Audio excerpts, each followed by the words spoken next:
விடுதலை பயணம் 12ஆம் பிரிவு 1 முதல் 14 வரை உள்ள பகுதிதான் இந்த திருவிருந்துக்கான முதல் அடித்தளம். அல்லையே சொல்லலாமா? ஃபர்ஸ்ட் ஃபவுண்டேஷன் அதுதான், முதல் அடித்தளம். இந்த அடித்தளத்தை பின்பற்றி தான் வரலாற்றிலே திருவிருந்து என்கிற திருவருட்சாதனத்தை ஆண்டவர் இயேசு கிறிஸ்து ஒரு மாற்று திருவிருந்தாக அல்லது மாற்று விருந்தாக முன்மொழிகிறார். அதை குறித்தும் நாம் சிந்திக்க இருக்கின்றோம். ஆண்டவர் இயேசு கிறிஸ்து முன்மொழிந்த இந்த மாற்று விருந்தை முதல் நூற்றாண்டு கிறிஸ்தவர்கள் திருச்சபை கூடி வரும் பொழுதெல்லாம் சாப்பிட்டு அல்லது அருந்தி மகிழ்ந்தார்கள்.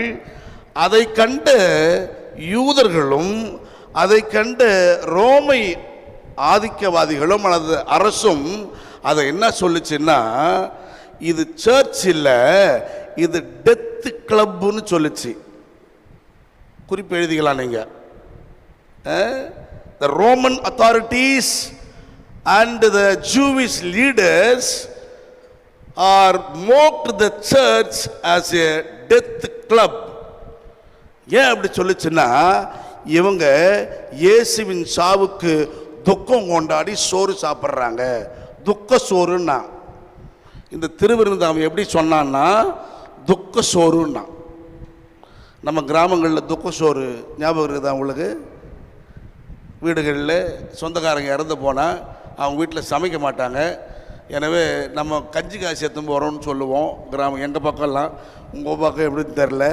அந்த கஞ்சி காசு எடுத்து வந்து சமைச்சு கொண்டு போய் அங்கே இருக்கிறவங்களுக்கு கொடுத்து, அது துக்க உணவாக இறந்தவரை நினைத்து பார்த்து உறவுகளாக ஒன்று கூடி ஒருவரை ஒருவர் திடப்படுத்திக் கொள்ள, உங்களுக்காக நாங்கள் இருக்கிறோம் என்கிற உறவை புதுப்பிக்க செய்கிற அடையாளம்.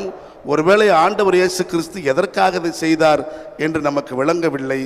ஆனால் ஒருவேளை இந்த உறவுகளை பிணைப்பதற்கான அடையாளமாக அது இருந்திருக்குமோ?